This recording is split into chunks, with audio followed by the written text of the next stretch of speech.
नेपालको सार्वजनिक ऋण हाल तीव्र गतिमा बढिरहेको छ।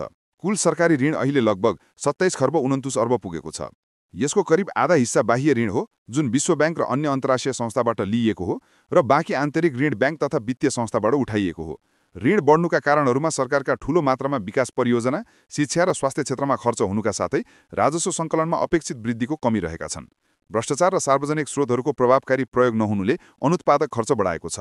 कतिपय विकास आयोजना ढिला हुनु, लागत वृद्धि हुनु र वित्तीय पारदर्शिताको कमीले पनि ऋण वृद्धि गर्न बाध्य बनाएको हो।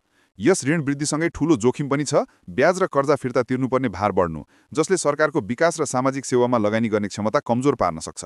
अत्याधिक ऋणले आर्थिक स्थिरता खतरामा पार्न सक्छ, निजी क्षेत्रको लगानी घटाउन सक्छ र भविष्यका पुस्तामा ऋणको भारी सुम्पिन सक्छ।